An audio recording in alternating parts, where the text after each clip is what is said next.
মা, মা, বাবা, এ সূচনা। কিরে বাবা? আরে সোহেল, বাবা তুই কেমন আছিস? বাবা আমি ভালো আছি, তুমি কেমন আছো? হ্যাঁ ভালো আছি। এ কে কোথায় আছো? তাড়াতাড়ি আসো, দেখো কে আসছে।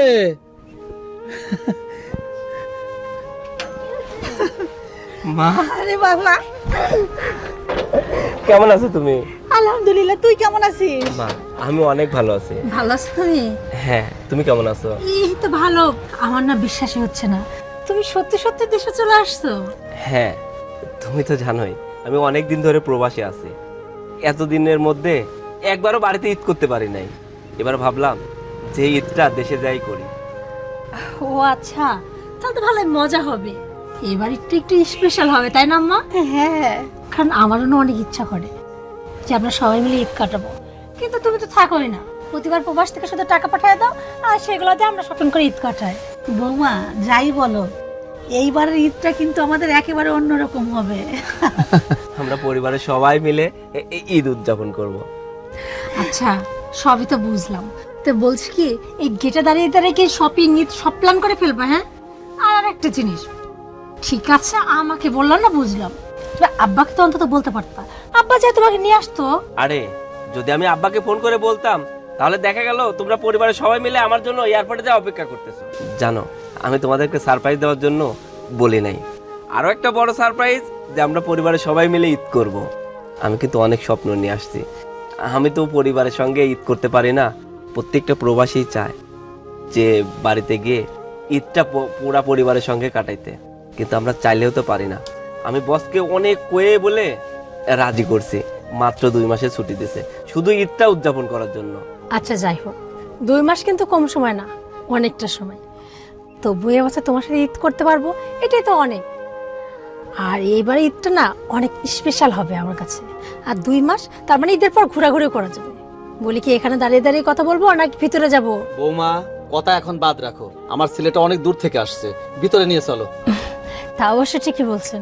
এই চলো ভিতরে চলো। মা চলো। আসো। আমি তো তোর এই খবর তো দেইনি, একটা সুন্দর খবর আছে রে বোন। ওই যে সোহেল আমার বেটা, ও কিন্তু বাড়িতে আসছে, বাড়িতে এসে ঈদ করবে সেই জন্য বাড়িতে চলে আসছে।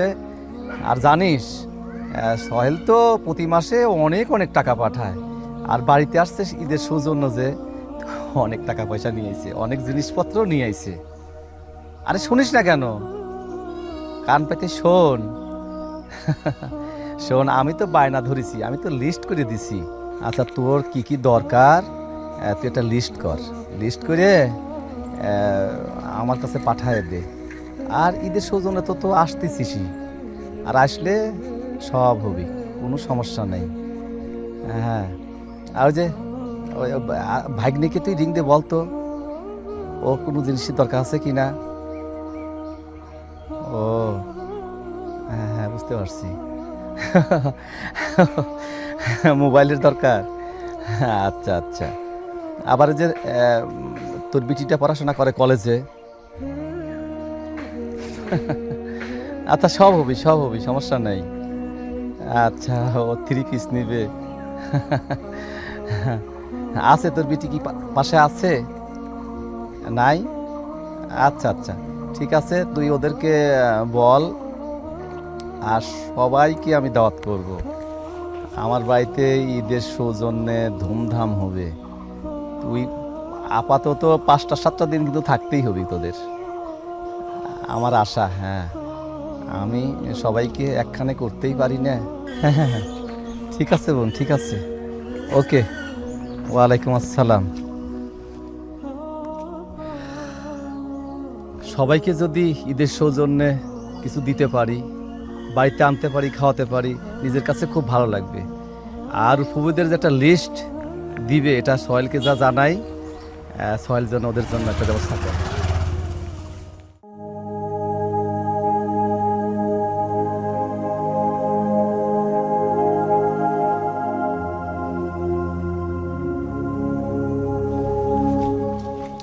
এই যে তুমি এইখানে, আর আমি তোমার সারা জায়গা তন্ন তন্ন করে খুঁজতেছি। কেন, বাড়িতে কিছু হয়েছে? আরে বাড়িতে কি হবে? কেন আমি কি তোমাকে খুঁজতে পারি না? প্রবাস থেকে আসছো তুমি, তোমার মতো সবসময় ফোন নিয়ে ব্যস্ত। আরে বাবা, এখন কি প্রবাসের লোকের সাথে যোগাযোগ রাখতে হবে নাকি? আরে আমি তো একটা কোম্পানিতে চাকরি করি, সেই কোম্পানিতে আমার কিছু কাজ আছে, ওই জায়গায় একটা ইমেল করছিলাম। আচ্ছা কি হয়েছে বলো। শোনো না, বলছিলাম যে ঈদের সময় তো চলে আসলো, তো শপিং তো করতে হবে নাকি? হ্যাঁ, এখনো তো অনেক কয়েকদিন আছে, তোমাকে তো অবশ্যই শপিং করে দিব। এবার তোমার কি কি লাগবে আমাকে বলো। আরে ধুর, কেমন বোকা বোকা কথা বলো। আমাকে শপিং করে দিবে মানে কি? শুধু আমাকে শপিং করে দিলে হবে নাকি? আর সবাইকে? আরে সবাইকেই তো করে দেবো, আমার পরিবারে যারা আছে সবাইকেই শপিং করে দেবো, যার যেটা লাগবে আমি সেটাই দিব। তুমি না বুঝতে পারতেছো না আমি কি বলতেছি? আরে তুমি তো বললা সবাইকে দিবা কিনা, আমি তো সবার কথাই বলছি তাই না? আরে আমি তোমার পরিবারের কথা বললাম, আমার বাবা মার কথা বলছি। আর তাছাড়া প্রতিবার বাবা মাকে তুমি ঠিক আছে একটা শাড়ি একটা পাঞ্জাবি কিনে দাও, ওইটাতে না এবার হবে না, বুঝছো?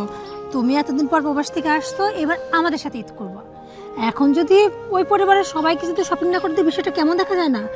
আর তাছাড়া আমি কিন্তু বড় মুখ করে মাকে বলে ফেলছি যে ওদের সবাইকে শপিং করে দেওয়ার কথা।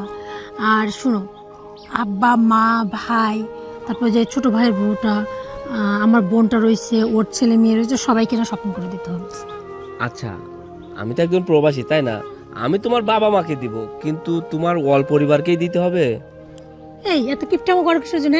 আরে তুমি প্রবাসে থাকো, কারি কারি টাকা ইনকাম করো, একটু আধটু যদি এদের মধ্যে সবাইকে শপিং না করে দাও, তাহলে মানুষ কি ভাববে বলো?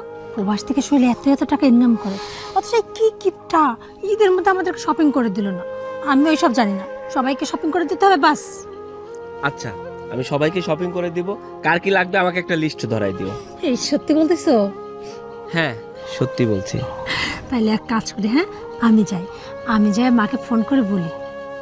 আচ্ছা ঠিক আছে, তুমি ফোন করে বলো কার কি লাগবে, যেন একটা লিস্ট করে দেয়, আমি লিস্ট অনুযায়ী সবকিছু কিনে দেবো। না তো সবার কথা বলতেছো, হয়তো কারো কথা মনেও তো নাও থাকতে পারে, ভুলেও তো যাইতে পারি। তা অবশ্য ঠিকই বলছো, ওটাই ভালো হবে। ওরা লিস্ট করে দিলে তুমি শপিংটা করে নিয়ে এসে দিও। হ্যাঁ, আর শোনো, সারাক্ষণ শুধু ফোন নিয়ে ব্যস্ত থেকো না। আমি বলি কি, রমজান মাস চলতেছে, ওই বাড়িতে তো এমনি ভাজি পুরো হবে, তুমি বাজার থেকে কিছু ফলমূল নিয়ে আসো। আর বিশেষ করে তরমুজটা কিন্তু, হ্যাঁ তুমি বোঝে সারাদিন রোজা থেকে না গলাটা কেমন শুকায় যায়, বুঝছো? আচ্ছা ঠিক আছে, আমি কাজটা শেষ করে তাহলে আগে বাজারে যাই, ওইগুলো নিয়ে আসবো। আচ্ছা তাহলে আমি আসি। আচ্ছা যাও।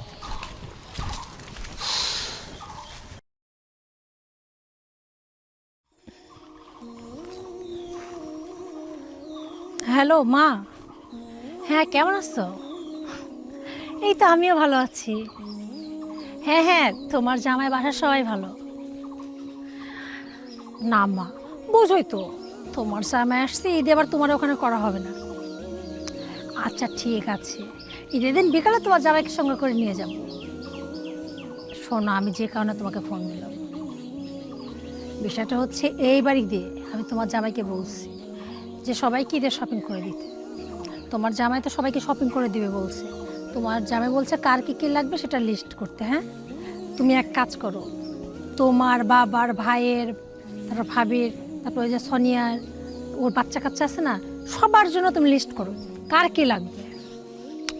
না মা, তুমি ওদের থেকে জিজ্ঞেস করো তো যে কার কী লাগবে, ওদের যার যা লাগবে তুমি শুধু লিস্ট করে আমাকে পাঠিয়ে দিও, সব শপিং চলে যাবে। আরে বাবা, এত টাকা তোমার চিন্তা করা লাগবে না তো, যার টাকা তার চিন্তা হচ্ছে না, তুমি চিন্তা করতেছো। না মা, তোমার জামা তো এরকম মানুষে না, কি মনে করবে? কিচ্ছু মনে করবে না। হ্যাঁ আচ্ছা শোনো, তাহলে আজকের মধ্যেই কিন্তু লিস্টটা পাঠিয়ে দিবে। হ্যাঁ হ্যাঁ হ্যাঁ, 2-1 মধ্যে যেন শপিং করে আমি পাঠিয়ে দিতে পারি। আচ্ছা মা ঠিক আছে। আচ্ছা আচ্ছা, না আর কয়েকটা দিন আছে, এখন আর ঘুরতে যাওয়া হবে না, দেখি পাঠাদের একটা ব্যবস্থা করব। আচ্ছা মা ঠিক আছে, তাহলে রাখছি। হ্যাঁ আচ্ছা, আসসালামু আলাইকুম। যাক, সবার শপিংয়ের লিস্টটা চাইলাম, এখন লিস্ট দিলে ওদের বাজারটা করে দিব। আর আমি যে কী কী শপিং করব, অনলাইনে তো কত আইটেম দেখে রাখছি, তবু একবার সোহেলকে দেখায়, ও যেগুলো পছন্দ করবে, আমার যেগুলো পছন্দ আছে সবগুলো অর্ডার করব।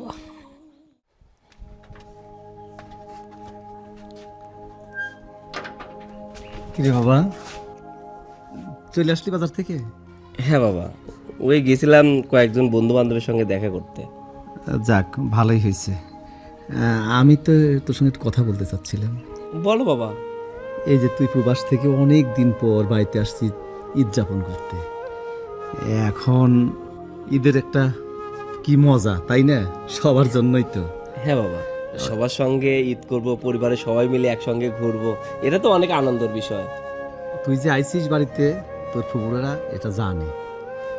ওরা আমাকে রিং দিছিল, বললো যে সোহেল তো বাড়িতে আসছে, তো ভাই আমরা ঈদ করার জন্য তোমাদের বাসায় আসতেছি। হ্যাঁ, ফুপুরা আসবে, এটা তো ভালো কথা, অনেক খুশির খবর। আমরা সবাই মিলে আরো আনন্দ হবে। হ্যাঁ, তোর ফুপা তো ভাই বউ আছে, তারপরে তোর ফুপুর মেয়েটা আছে, তোর ফুপা সহ তোর ফুপু সহ সবাই আসবে আর কি। তাহলে তো অনেক মজা হবে বাবা। মজা তো হবে বাবা। হ্যাঁ, তোরা তো এইখানে যে আসবে, ওরা তো আমার বোন, আমার ভাগ্নি, ভাগ্নে বেটার বউ, ওদের কি খালি হাতে কি বিদায় করা যাবে বল? খালি হাতে বিদায় করা যাবে না মানে বুঝলাম না আমি ব্যাপারটা। আরে বাবা, ঈদের সৌজন্যে আসবে, তুই প্রবাস থেকে আইছিস, ওদের তো একটা শপিং এর দরকার আছে, ওদের তো একটা কিছু করে দিবি না বাবা? আর সবাই মিলে বেড়াতে আসছে, আসলে কি সবাইকে শপিং করে দেওয়া সম্ভব? তুমি বলো। বাবা রে, ওরা তো আমাদের কাছে পাও না, আমার বোন মানে আমি তার ভাই, বড় ভাই।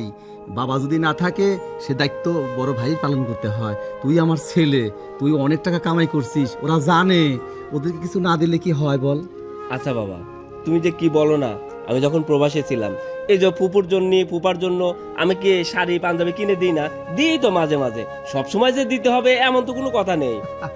এই পাগল ছেলে বোঝে না, এই যে ঈদ, যে ঈদের সৌজন্যতা কিছু দিতেই হবে। শোন, আমি যেটা বলি তুই শোন। তোর ফুপুর জন্য একটা ভালো শাড়ি, তোর ফুপার জন্য একটা পাঞ্জাবি, একটা লুঙ্গি, আর তোর ফুপা তো ভাই বউ আছে না, ওনার জন্য 3 পিস হলেই হবে। আবার তোর যে বোনটা আসবে, তাকে না দিলে কি চলবে বল? সবাইকে তো কিছু কিছু দিতে হবে, আর দিলে আমরা তো অনেক উপরে থাকতে পারবো, বুঝো না বাটা? হ্যাঁ, বাড়িতে সবাই আসলে তো সবাইকে দিতেই হবে। এখন দেখো আর কেউ আসবে নাকি, যদি আসে তাদের জন্য তো শপিং করতে হবে। ঠিকই বলছিস তুই। আর শোন, এই যে আমি যে বললাম না, এটা লিস্ট করিস শপিং করার জন্য, তুই এই লিস্টটা নিয়ে যাস কিন্তু। আচ্ছা বাবা, আমি না বাইরে থেকে আসছি, আমার ভালো লাগতেছে না, আমি একটু রেস্ট করব। আচ্ছা, আমার কথাটা কিন্তু মনে রাখবি। আচ্ছা বাবা, আচ্ছা, আমি একটু বাইরে যাচ্ছি।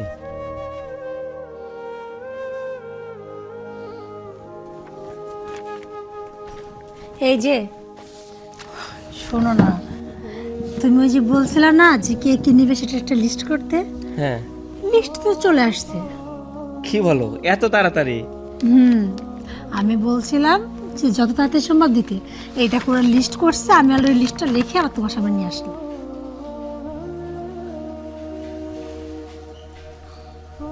কি হলো? না, লিস্টটা একটু বড় হয়ে গেল না? আরে ধুর, তুমি প্রবাসী, এটা খুব একটা বড় হবে না। শোনো, অত কিছু কিন্তু আমি বুঝি না, আমার কিন্তু লিস্টটা সব কিছুই চাই। হ্যাঁ দেখো সূচনা, তুমি একটু বুঝতে চেষ্টা করো। আমি তো হুট করে দেশে চলে আসছি অল্প কয়েকদিনের ছুটিতে, আর এত বড় লিস্ট আমার হাতে ধরাই দিলা। তুমি তো বুঝতে পারতেছো আমার হাতের অবস্থাটা কি। এই শোনো, তোমার হাতের অবস্থা না আমার জানার বা শোনার কোনো কিছুই দরকার নেই। হাত তাছাড়া আমি বড় মুখ করে আমার মাকে বলছি, সেই বাড়ি থেকে লিস্ট পাঠাইছে।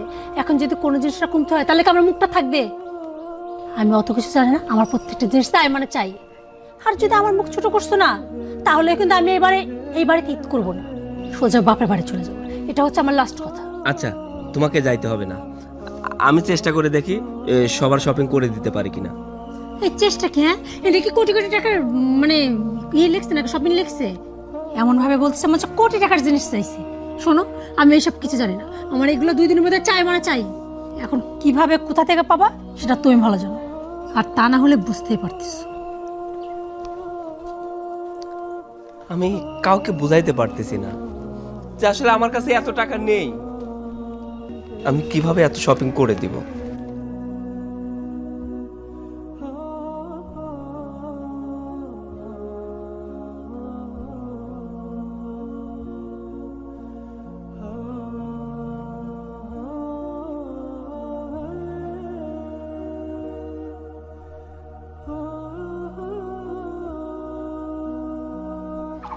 না, যে লিস্ট ধরায় দিছে, এই লিস্টে যে টাকা খরচ হবে সেই টাকাই তো আমার কাছে নাই। তাহলে আমার পরিবারের সবার শপিং আমি কিভাবে করে দিব? না না, আবার যদি এই শপিং না করে দিই, সূচনার যে রাগ, তাহলেও একটা কিছু করে ফেলবে। আর যদি শপিং না করে দিই, তাহলে আমার মানও তো থাকবে না। না না, কিছু একটা ব্যবস্থা তো আমাকে করতেই হবে।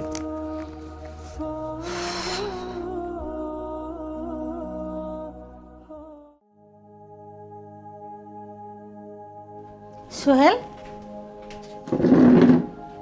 বাবা, মা, এই রোজার দিনে তুই ডাইনিং টেবিলে বসে আছিস, রোজা থাকতে কষ্ট হচ্ছে বুঝি? না মা, আমার রোজা থাকতে কষ্ট হয় না। তাহলে তুই এরকম মন খারাপ করে বসে আছিস বাবা? না, এমনিতেই ভালো লাগতেছিল না তো, তাই বসে আছি। না, আমার মন কিন্তু অন্য কিছু বলছে। তুই আমার কাছে নিশ্চয়ই কিছু লুকাচ্ছিস বাবা। মা, তোমাদের কাছে কি লুকাবো? আমার কোনো কিছু হয়নি। বাবা, আমি তোর মা, তুই আমার সন্তান। আর সন্তানের মন খারাপ থাকলে, মন ভালো থাকলে সবার আগে কিন্তু মা বুঝতে পারে। আর আমার মনে হচ্ছে তুই কোনো কিছু নিয়ে খুব চিন্তা করছিস।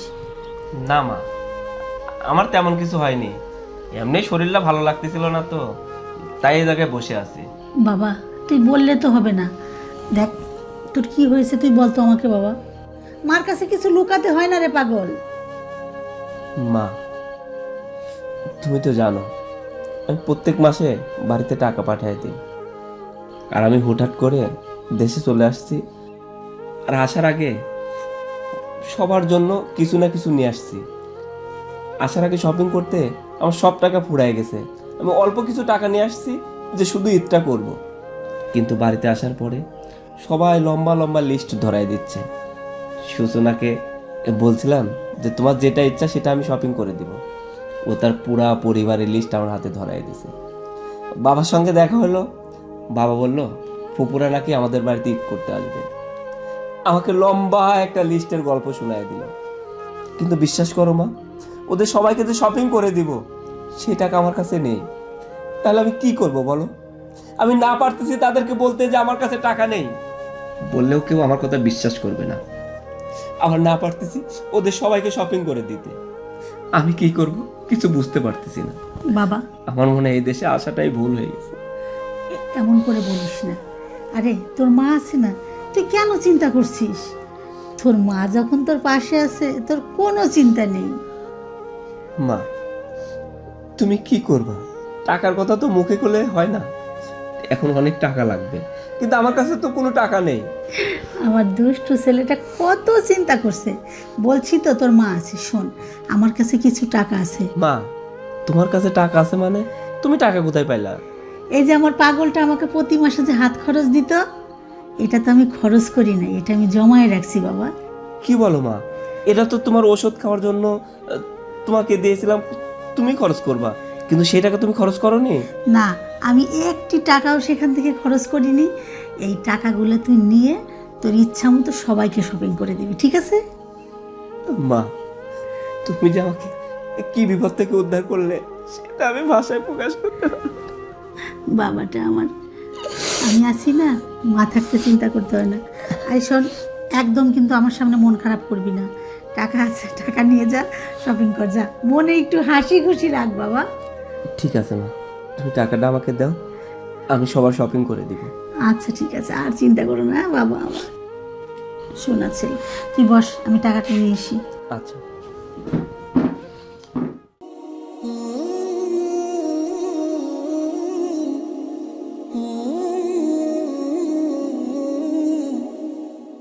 কি ব্যাপার, তুমি এখানে চুপচাপ মন খারাপ করে বসে আছো? ব্যাপারটি কি?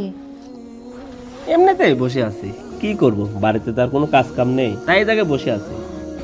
সবই তো বুঝলাম, তো বলছি কি, আচ্ছা তোমার শপিং কবে করবা? করব, এখনো তো একটা দিন হাতে আছে, তাই না? এই দেখো, এটা কেমন কথা বললা? হ্যাঁ, যদি তুমি প্যান্ট শার্ট বানায় নাও, সেখানে তো এখন অর্ডার নেবে না, রেডিমেডই কিনতে হবে। আর তাছাড়া ঈদের আগের দিন মার্কেটে প্রচুর ভিড় থাকে, ভালো জিনিসও পাওয়া যায় না। মার্কেট যেহেতু করতে হবে, আগে যাও না, সমস্যা কি? আমি তো মাকে কথা দিচ্ছি, ঈদের দিন আমরা ওই বাড়িতে ঘুরতে যাব। যদিও মা বলছিল ঈদটা মারে ওখানে করার কথা, আমি বললাম ও এতদিন পর প্রবাস থেকে আসতে, আর যাই হোক ঈদ তো এখানে ওর করা উচিত। তাই বলছি যে দুপুরে খাওয়া দাওয়া করে এখান থেকে যাব, ওখানে 2 দিন থেকে তারপর চলে আসবো। আর যদি তুমি ঠিকভাবে শপিং না করো, সুন্দর ড্রেস না পরে যাও, তাহলে কার মান সম্মান থাকবে বলো? কি বলো, তোমার বাবার বাড়িতেও যাইতে হবে? না না, আমি যাইতে পারবো না। দেখো, তুমি আমাকে বলছো যে তোমাদের বাড়ির সবারকে শপিং করে দিতে হবে, আমি তো সেটা দিচ্ছি, তাই না? যাইতে চাইলে তুমি যাও, আমি যাইতে পারবো না। এই তুমি এটা কি কথা বললা? হ্যাঁ, আমি একা যাবো মানে? আমার যদি একা যাওয়ার হইতো না, তাহলে তো আমি আগেই যেতাম ঢ্যাং ঢ্যাং করতে করতে। এই তোমার জন্য এখানে অপেক্ষা করতাম না যে ঈদ করে এখান থেকে যাব। আর তাছাড়া তোমার কি মনে হয়, হ্যাঁ, একা যাওয়ার হলে কি তোমার বারবার বলতাম? শোনো, মা বাবা অনেক আশা করে বলছে, আর এখন যদি এটা বলি না, তাহলে কিন্তু ভালো দেখে না। আমি ওই সব কিছু জানি না। আমার বাবার বাড়িতে যাইতে হবে মানে যাইতে হবে, বাস। দেখো, আমি বাংলাদেশে শুধুমাত্র আসছি আমার বাবা মার সঙ্গে ঈদ করার জন্য। আমি ঈদ করলে বাড়িতে ঈদ করব, আমি বাইরে কোথাও যেতে পারবো না। আমি বুঝলাম না একটা জিনিস, কেমন ছোট মানুষের মতো কথাবার্তা বলতেছে। হ্যাঁ, আচ্ছা, আমার বাবা মা তোমার কি কেউ হয় না নাকি? আমি এখানে আসছি, কই আমি তো একবার বলতেছি না যে আমি তোমার বাবা মার সাথে ঈদ কাটাবো না? আর তাছাড়া তুমি কেন তোমার বাবা মা আমার বাবা মা আলাদা ভাবতেছো? আরে বাবা, আমরা তো এখানে ঈদ করবো, রাতে তো ঘুমাই থাকবো, দুপুরে খাওয়া দাওয়ার পর আমরা ওখানে গেলাম, 2 দিন থেকে চলে আসবো। দেখো, তুমি যাই বলো না কেন, আমি বলছি যাবো না, আমি তোমার বাবার বাড়ি যাইতে পারবো না। ও, বুঝতে পারছি কেন যাবা না। ওই যে ভাবতেছ ঈদের দিন গেলে তো সবাই তোমাকে সালাম করবে, সবাইকে সালামি দিতে হবে না? তোমার অনেক টাকা খরচ হয়ে যাবে না? কিপটা একটা, সবসময় কিপটা আমি দেখাই। ঈদের শপিং এর সময় বললো এত বড় লিস্ট, এত টাকা শপিং করব, এখন সালামির ভয়ে ওই বাড়িতেই যাবে না। দেখো, এত বড় লিস্ট একটা ধরাই দিছো, আমি কিন্তু সম্পূর্ণ শপিং করে দিছি, তারপরে তুমি আমাকে কিরকম বলছো না? যেটা সত্যি আমি সেটাই বলছি। ঠিক আছে, তোমাকে যাইতে হবে না, তুমি যা খুশি করো, আমার এগুলো দেখতে ভালো লাগতেছে না।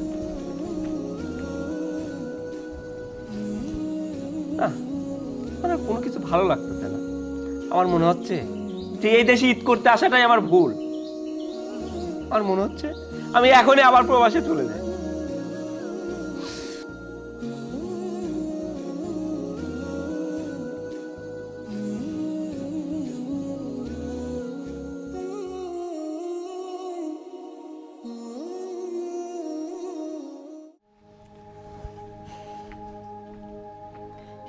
এই যে এখনো তুমি এই জায়গায় বসে আছো, ওঠো,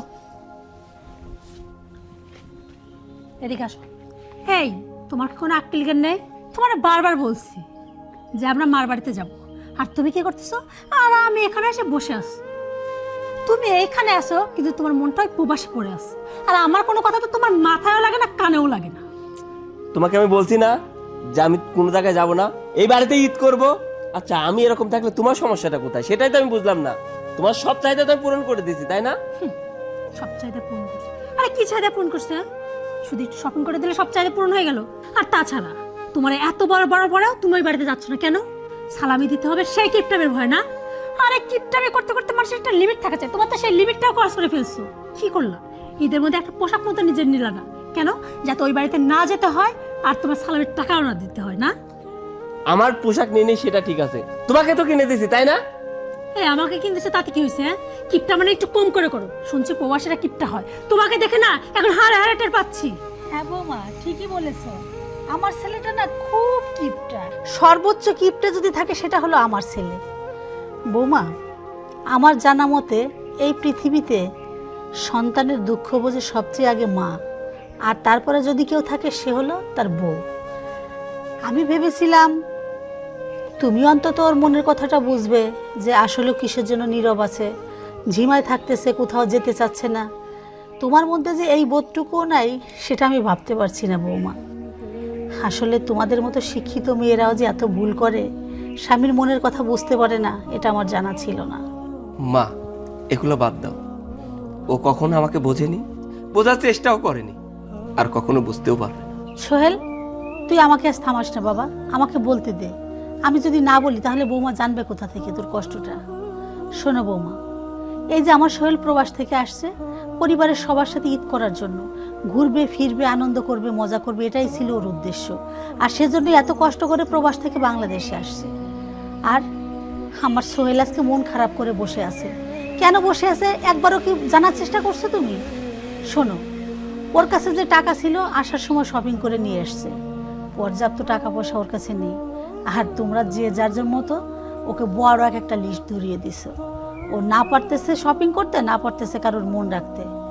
কি যন্ত্রণা ওর ভিতর দিয়ে গেছে তুমি জানো বৌমা? আজকে আমার কাছে যদি এই কয়টা টাকা না থাকতো, আমার সোহেলের মুখে আমি অন্ধকার ছাড়া আর কিছুই দেখতে পেতাম না। আমার সোহেল প্রতি মাসে আমাকে যে হাত খরচের টাকা দিয়েছে, আমি তো একটি টাকাও খরচ করিনি। আমি কষ্ট করে চলছি, কিন্তু টাকাটা আমি জমায় রাখছি। সব কিছু উপর আল্লাহর ইচ্ছা। আল্লাহ যা কিছু করেন অবশ্যই ভালোর জন্য করেন। আমি যদি আজকে টাকাটা জমায় না রাখতাম, আমার সোহেলের কি অবস্থা হতো জানি না। দেখো বৌমা, স্বামীর খবর নিতে হয়, স্বামীর মনের খবর নিতে হয়। আসলে তার মনে কি চাইছে, তার মনে কি চলছে। বৌমা, তুমি যে এত স্বার্থপর এটা আমি কখনো ভাবতে পারিনি।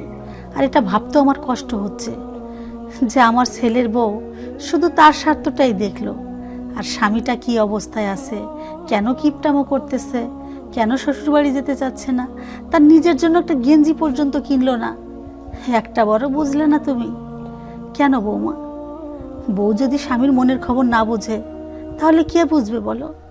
আমি তো মা, আমার যতটা বোঝার আমি বুঝছি, আমার যতটা করার আমি করছি। বাকিটা তো তোমার দায়িত্ব। তোমার কাছ থেকে আমি অনেক কিছু আশা করি, এবং ভালো কিছুর। আম্মা, আপনি ঠিকই বলেছেন। আসলেই তো আমি না আপনার ছেলের বউ হওয়ার যোগ্যই না। আমি সত্যি তো কেমন বউ, যে বউ কিনা একটা বারের জন্য খাওয়া নিলাম না। আসলে আমার স্বামীর হাতের অবস্থা কেমন, ওর কাছে আদৌ টাকা আছে কিনা? না, বাচ্চা মানুষের মতো আমি ওর কাছে বায়না ধরলাম, আমার এটা চাই, আমি সেটা চাই। আমি আমার মাকে উল্টো ফোন দিয়ে কি বললাম জানেন তো? তোমাদের বাড়ির যার যা লাগবে লিস্ট পাঠিয়ে দাও। আর আপনার ছেলের কাছে বললাম যে সবাইকে সবকিছু কিনে দিতে হবে। ও অবশ্য আমাকে বলছিল যে সবসময় তো দিয়াই হয়, আর সবাইকে দেওয়ার কি আছে, কিন্তু আমি সেটা কখনো বোঝার চেষ্টা করিনি। আমি বলতেছিলাম আমার মান সম্মান বেশি বাড়বে, এর জন্য ওর কাছে একের পর এক বায়না করে গেছি, কিন্তু বোঝার চেষ্টা করিনি যে আসলে মানুষটার হাতের অবস্থা এতটা খারাপ। আমি যখন গতকাল করে জিজ্ঞাসা করলাম তুমি শপিং করবো না, ও আমারে বলছিল করবো, দেই হবে। আমি আপনার ছেলেটারে কিপটা এটা সেটা কত কিছু বলে অপমান করলাম, তবুও আমাকে কোনো কথা বললো না। আমি এটা তখনও বুঝতে পারিনি। একটাবার ভাবেন আমি কতটা নির্বোধ, কতটা নির্বোধ হলে যে মানুষটার সঙ্গে একসঙ্গে থাকছি, অথচ এই মানুষটাকে একটা বারের জন্য বোঝার চেষ্টা করছে না। সব ভুল আমার, সব দোষ আমার। দোষ তোমার না, দোষ আমার, দোষ আমাদের মতো প্রবাসী। তুমি জানো প্রত্যেকটা প্রবাসী অনেক কষ্ট করে টাকা উপার্জন করে তার পরিবারকে ভালো রাখার জন্য, তার পরিবারের মানুষগুলোকে ভালো রাখার জন্য। জানো প্রবাসী যখন ঈদ যায়, আমরা শুধু ঈদের নামাজটুকুই পড়ি, তাছাড়া আর মনে হয়নি যে আজকে ঈদের দিন। অথচ যখন আমরা বাড়িতে ছিলাম, মায়ের হাতে সিমাই না খেয়ে ঈদগাহে যাইতাম না। এই দিনগুলো না অনেক মিস করতাম। আমিও অনেক কিছু ভাবতাম, দেশে যাব, সবাইকে নিয়ে একসঙ্গে ঈদ করব। 3 মাস ধরে প্ল্যান করা শুরু করি, প্রত্যেক মাসে ঠিকই টাকা পাঠাই, ওভার টাইম করে টাকা গুছাই, সেই টাকা দিয়ে আসার সময় তোমাদের জন্য শপিং করে নিয়ে আসি।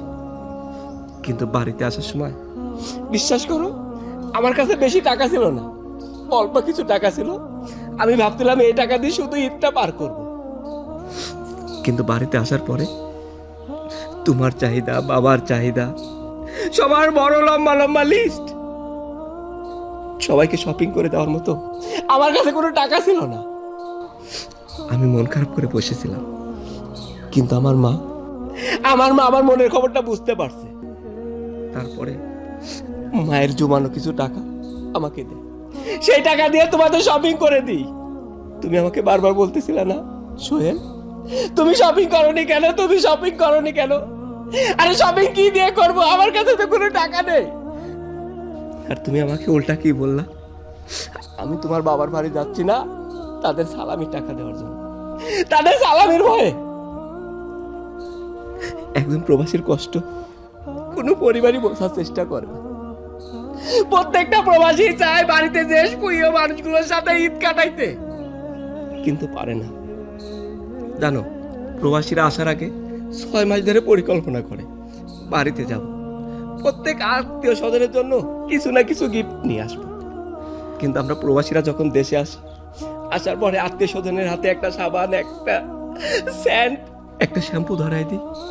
তারা বলে সামান্য একটা শ্যাম্পু, সামান্য একটা হাত ঘড়ি। আমাদের তো দিতে ইচ্ছা করে প্রত্যেকে একটা করে আইফোন, আমাদেরকে দিতে ইচ্ছা করে না। কিন্তু জানো একটা আইফোনের দাম কত? আমরা কত টাকা ইনকাম করি? তোমরা ভাবো, আমরা প্রবাসে গেলে শুধু টাকা টাকা আর টাকা, কিন্তু এই টাকা ইনকাম করতে কতটা পরিশ্রম করতে হয়। 18 ঘন্টা 20 ঘন্টা ডিউটি করার পরেও আবার ওভার টাইম করতে হয়, নিজেকে রান্না করে খাইতে হয়। এত কষ্ট করে ইনকাম করি, কিন্তু তোমাদেরকে বুঝাইতে পারি না। আরে একটা আইফোনের দাম আমার মতো প্রবাসী 3 মাসের ইনকামের টাকা। তাহলে প্রত্যেকটা আত্মীয় স্বজনকে আমি কেমন করে আইফোন দিব বলো? প্রত্যেকটা আত্মীয় স্বজন ভাবে প্রবাস থেকে আসলো, আমার জন্য কিছু দিল না, আমাদেরকে দিল না। কিন্তু আমরা কি করব বলো? আমরা তো চেষ্টা করি আমাদের আত্মীয় স্বজনকে ভালো রাখার জন্য, তাদের মনকে খুশি রাখার জন্য। প্লিজ তুমি চুপ করো, আর বইলো না। তুমি যা বলছো আমি বুঝতে পারছি, বিশ্বাস করো। আর জীবনেও তোমার কাছে আবদার করবো না, এখন থেকে চেষ্টা করব তোমাকে বোঝা। আর আমার মায়ের বাড়িতেও তোমাকে যাইতে হবে না। আমি না বুঝে শুধু শুধু তোমার উপর চাপ সৃষ্টি করতেছি না। আরে পাগলি, আমরা প্রবাসে এত কষ্ট কাদের জন্য করি? তোমাদেরকে ভালো রাখার জন্যই তো। কিন্তু আবদার করবা না কেন? কিন্তু এমন আবদার করো না যেটা একজন প্রবাসী পূরণ করতে পারবে না। শোনো না, আমার আর একটা কথা আছে। আমার না গোছানো কিছু টাকা আছে। এই বাড়িতে তো তুমিও কিছু নিল না, মাও কিছু নিল না। আমি বলি কি সোহেল, তুমি আর না বলো না প্লিজ। ওই টাকাগুলো দিয়ে আমি তোমার সাথে এখন এই মার্কেটে যেতে চাই। মার আর তোমার জন্য একটু শপিং করতে চাই। না, আমাদের শপিং লাগবে না। তুমি ওই টাকাটা দিও, যাতে আমি আবার টিকিট কেটে প্রবাসে যেতে পারি। জানো, আমি যে প্রবাসে আবার যাব, সেই প্লেন ভাড়ার টাকাটাও আমার কাছে নেই। আরে তুমি চিন্তা করো কেন, আমি আছি না। আমার তো কয়েক জোড়া দুল আছে, এক জোড়া দুল বিক্রি করে দিলে তোমার প্লেনের টিকিটের টাকা হয়ে যাবে। আর তাছাড়া তুমি প্রবাসে থাকলে একসময় না একসময় আমার দুল হবে, আর আমারও তো দুল লাগবেও না। যাই হোক, এখন আর কান্নাকাটি করো না, চলো ভিতরে চলো। আম্মা, আমার না খুব ক্ষুধা লাগছে, খাবো তো। চলো, চল চল ঘরে চল। চলো।